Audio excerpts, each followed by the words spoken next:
So picking up in chapter 2 of Misty Runs and Runs and Runs. So the next day I'm trying to work with Misty, and if I keep her just walking and doing normal like riding stuff, right? Turning, backing up, stopping, all the usual commands, she's perfectly fine. If I give her the heel to run, she turns into a pinball. She just careens around the place. I mean, I was bouncing off fences, trees, dormant and dead implements and cars parked in the fields, and I mean, the same thing every time. I can't get her under control. I can't get her to stop running, turning, bucking, thrashing until I get off. And then she'll calm down. If I get immediately back on, she goes nuts again. If I let her cool down and give her about 10 minutes, the whole procedure starts all over again. I can get on and she'll do her normal stuff, but as soon as I run her, she goes crazy. I get nowhere all day long, right? So at dinner, I report to Dad. I said, I made no headway. I can't even figure out what goes on in her head. He says, well, Mike and Dave will be coming up after dinner. I said, well, we're going to have to, because Dave's 10 years old, he needs instruction on how to handle the pony. And that starts with, you put him in the saddle and you walk along beside and you tell him what to do. And maybe you ride with him, in front of you. And, the normal stuff, right? I said, well, we can't progress normally. He's like, well, tonight it's all somebody's reining the horse anyways, and you've got tomorrow with the mare again. And I'm like, oh, yeah, okay. So this is what we do. And so Daver's pretty content, he's got big pony dreams, if you will, right? He's 10, I'm 13. He's got the hero worship for the older kid, boy. And the 3 girls, he's crushing on them. He's envisioning riding around with us, So anyways, we're taking turns leading Dave around, and the girls have their horses there, and I've got my horse there as well. And everything's, kind of progressing along okay. As long as we don't let Misty run, everything should be fine, right?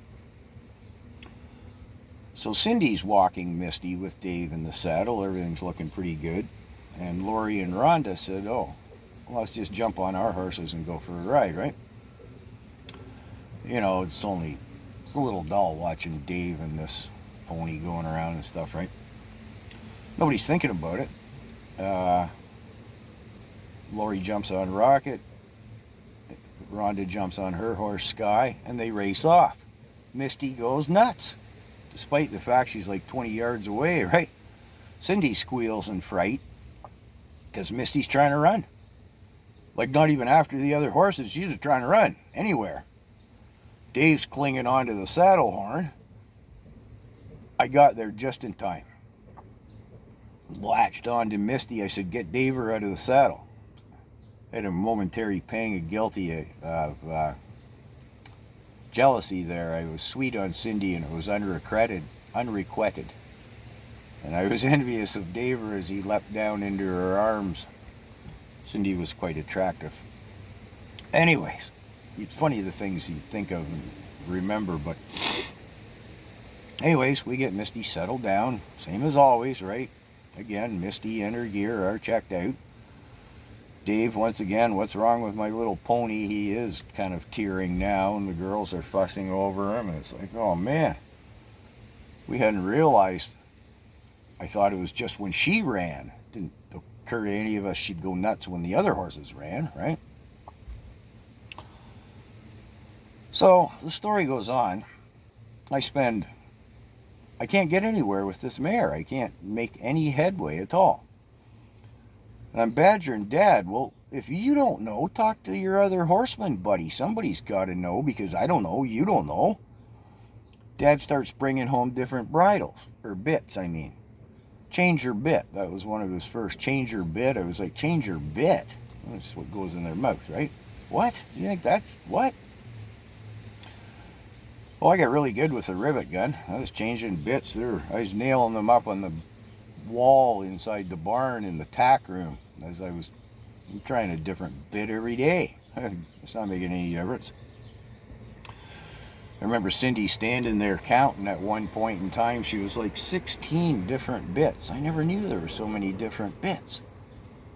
Have you tried them all? I was like, yeah, I'm hanging them there like some kind of wall of shame for Dad or something, because it's the only notion he's got. I keep changing bits, and I keep my shins are black and blue, you know. Cindy pulled a bit down off the wall. She goes, what kind of a bit is this? I've never seen anything. Lori went over and looked at it, took it out of her hand, said, that's not a bit. Lauren dragged home some piece of old field equipment, and she flung it into the corner of the tack room. The bits were making no bit of difference. Meanwhile, poor Daver's dreams are, going up in flames, right?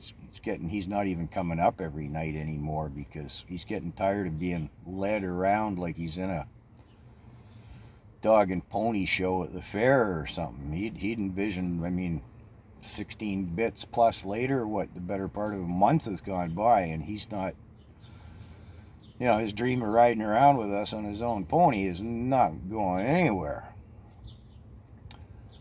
So one day, I go down to the park with the girls. I thought, well, I'll take Misty off the farm and see, what goes on. So we get down to the park, and foolishly succumbing to peer pressure, Lori talks me into racing Rocket with Randy riding double on the back with Rocket. Yes, it's foolish of me, but I did it. Misty turns into a pinball again. At one point, Lori's riding along like she's going to latch onto the reins of Misty from the back of Rocket. I lashed her across the head with my reins. What do you think you're going to do? He's just going to pull you right off of your little pony. Excuse me. When they cut the grass. 1 second. So anyways, Misty turns into the pinball.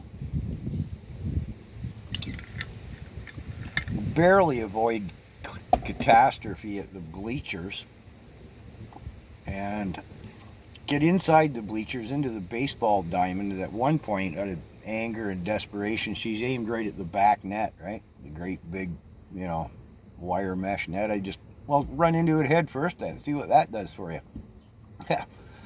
She just bounced off it and continued to flip out.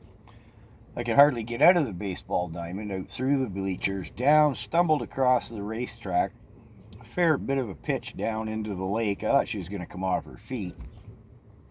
About belly deep into the lake, thrashed our way back up onto the track, barely missed Calamity at the gates and chains, out into the parking lot. Some poor innocent who'd brought his kids to the beach lost his driver's side mirror. Sorry about that.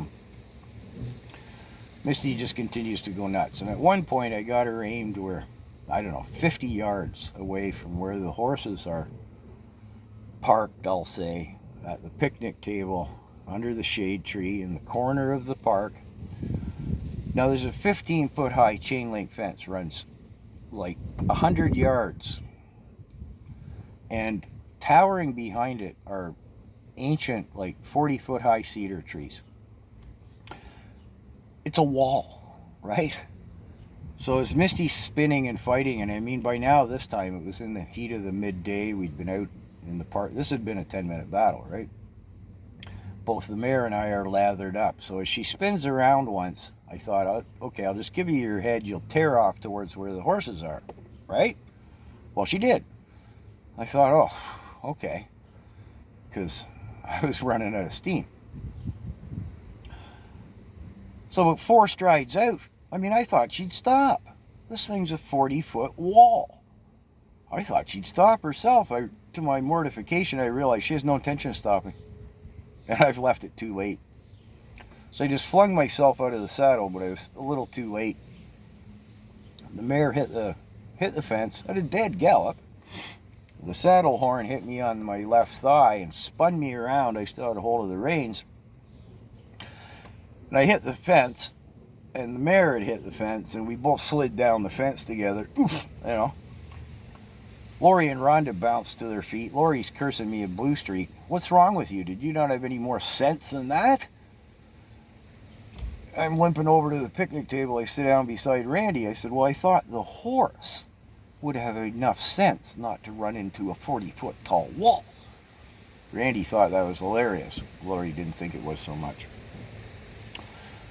The girls fussed over Misty. Misty was okay.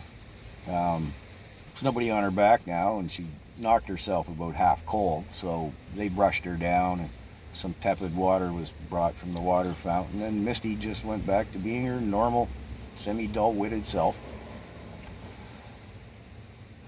The next part gets really interesting. I'll leave the vid here.